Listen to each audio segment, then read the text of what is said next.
原住民新婚的议员以爱达理面对2023年全国原住民族运动会，除了质疑市府竟然是用传统活动的形式来遴选选手，可能无够顶真，会影响人才选拔的实力。嘛进一步强调，全国原住民族运动会不是单纯原民会代志，而是由体育局统筹，拢是代表台南市征战，所以要求原民会甲体育局的相关预算编列一定要法制化。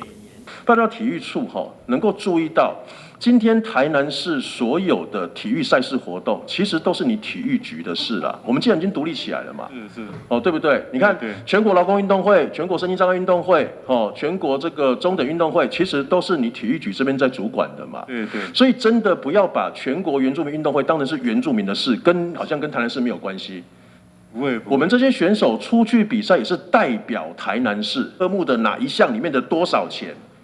你不能跟我讲说有预算有编，你还要跨两公里堆啊吗？好不好？这个东西你事后自己去查清楚之后跟本席报。议员会中进一步针对台南市体育选手比赛交通甲大房进行检讨，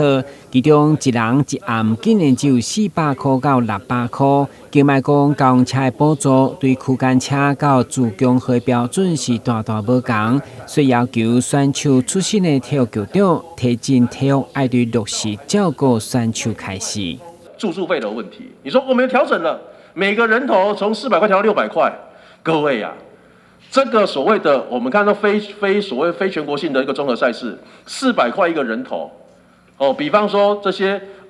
青少棒、少棒小朋友去参加什么外地的菊岛杯啊、台东的什么杯等等的，一个人头400块，到台北一个人头400块，请问一下400块要住哪里？你干脆一个人去租一个睡袋，去秀山庄租睡袋，一个人租一个睡袋，然后去大安公园露营算了嘛。台南选手代表队专区，赖志颖去参加那个奥运的时候，是嘛？居然被去做竞技场，所以说，对啊。后来我想说，也许应该这个东西好好的来思考，如果可以的话，我们就帮忙